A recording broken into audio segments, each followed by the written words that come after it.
हर रात वो औरत चुपचाप उसे देखती मुस्कुराती रहती। कमरे में एक खिड़की थी जो पुराने पीपल के पेड़ की ओर खुलती थी।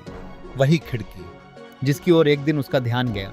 एक रात जब वह अरुण बेहोश हो गया, उसकी मां ने देखा कि वह नींद में कुछ बड़बड़ा रहा है। मीरा, मीरा मत जाओ।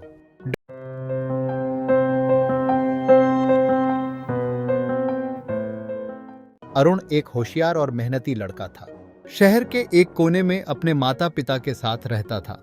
पढ़ाई उसका जुनून था और वह अक्सर देर रात तक जागकर किताबों में डूबा रहता था। एक और चीज थी जिससे उसे बेहद लगाव था, गाने सुनना। हर रात जब वह पढ़ाई करता, उसके कानों में हेडफोन होते और कोई पुराना गमगीन गीत बज रहा होता। उसके कमरे में एक खिड़की थी जो पुराने पीपल के पेड़ की ओर खुलती थी। वही खिड़की जिसकी ओर एक दिन उसका ध्यान गया। एक रात जब वह लग जा गले सुनते हुए पढ़ाई कर रहा था, उसे ऐसा महसूस हुआ कि कोई उसे देख रहा है।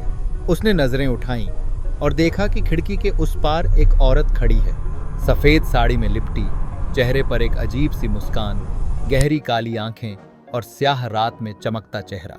अरुण चौंका, पर डर के बजाय जैसे एक सम्मोहन हो गया। अगली रात फिर वही औरत आई और फिर हर रात वो औरत चुपचाप उसे देखती मुस्कुराती रहती। एक रात अरुण ने धीरे से पूछा, आप कौन हैं? उसने जवाब दिया, मैं मीरा हूं।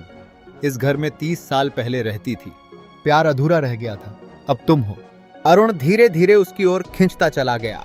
अब वह उससे बात करता, उसी के लिए गाना बजाता और उसे देखकर मुस्कुराता।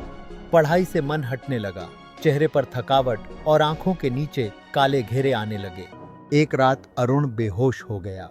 उसकी मां ने देखा कि वह नींद में कुछ बड़बड़ा रहा है। मीरा, मीरा मत जाओ। डरे हुए माता पिता ने तुरंत एक पंडित को बुलाया। पंडित जी ने खिड़की, कमरे और पीपल के पेड़ का निरीक्षण किया और कहा, यह कोई सामान्य आत्मा नहीं, यह एक वशीकरण करने वाली चुड़ैल है। इसे मुक्त करने के लिए हनुमान जी की पूजा करनी होगी।